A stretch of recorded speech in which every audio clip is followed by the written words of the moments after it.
d'une heure de Paris par le train et bénéficiant d'un réseau de transport routier, autoroutier et ferroviaire dense et moderne, la Champagne-Ardenne est une région du nord-est de la France qui, des limites de la Bourgogne aux lisières de la Wallonie, étage sur 350 km du sud au nord 4 départements, la Haute-Marne, l'Aube, la Marne, les Ardennes. Des plaines champenoises façonnées par l'homme et vouées à la culture des céréales, aux massifs forestiers qui confèrent un caractère sauvage et lointain à l'Ardenne ou à l'Argonne, la nature y domine sous toutes ses formes et dans tous ses états.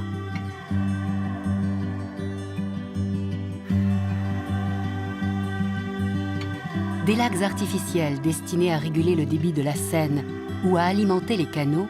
ont donné naissance à des espaces naturels devenus avec le temps des refuges ou des étapes pour plusieurs centaines d'espèces d'oiseaux migrateurs. Partagés par les amateurs de pêche sportive et les amateurs d'activités nautiques, ces plans d'eau, parmi les plus vastes d'Europe, ont permis de développer des bases de loisirs,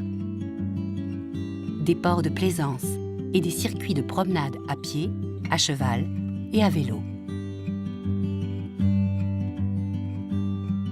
Associés dans une destinée commune et bien que liés par maints événements historiques, chacun des 4 départements apporte à la région la marque d'une personnalité originale.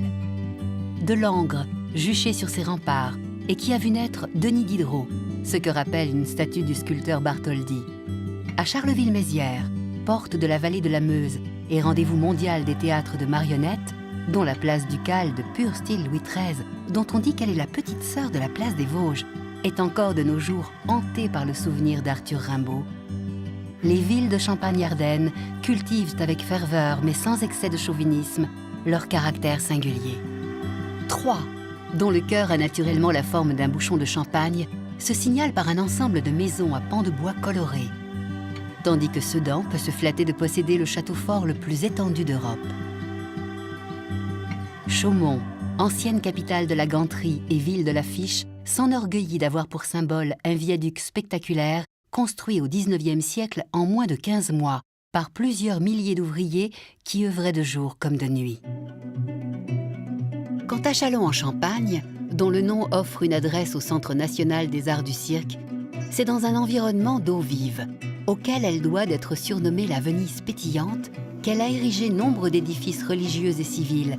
de style roman et gothique, en les rehaussant d'une multitude de tours, de clochers, de pinacles, qui offrent ainsi un semblant d'altitude à une plaine agricole nivelée à perte de vue. Au-delà, s'élèvent en douceur les prestigieux coteaux du Champagne, autour de la montagne de Reims et de la ville d'Épernay, capitale du vin de Champagne, qui compte 100 km de caves et dont le tracé suit celui des rues et des avenues. Un trésor d'au moins 200 millions de bouteilles. Si le monastère d'Auvillers, où officiait le moine bénédictin Dom Pérignon, peut être considéré comme le lieu de naissance du vin le plus spirituel de la planète, l'abbaye de Clairvaux, fondée voici 8 siècles par le futur Saint Bernard, fut et demeure dans l'histoire des religions un des très hauts lieux de la spiritualité cistercienne. Confisquée par la Révolution française, Napoléon la transformera pour en faire la plus grande prison de son temps. C'est à Valmy que la Révolution gagna la légitimité qui permit l'avènement de la première République française.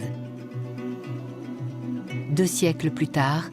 le moulin qui se dresse sur le champ de bataille symbolise toujours ce que Goethe a défini comme une ère nouvelle pour le monde. Mais c'est dans la cathédrale de Reims, où pendant 10 siècles furent sacrés les rois de France,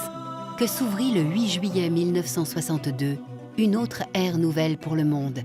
avec la cérémonie de réconciliation entre la France et l'Allemagne, en présence du général de Gaulle et du chancelier Konrad Adenauer. Ce dernier fut le seul chef d'État reçu à la Boisserie, dont Charles de Gaulle, loin des tumultes de la politique, avait fait sa maison de famille. Aujourd'hui, à Colombelles et Deux Églises, près de la Boisserie, un mémorial lui est dédié, rappelant qu'il fut un des rares hommes de son temps à être à la fois à la hauteur de l'histoire et à la hauteur de la morale de l'histoire.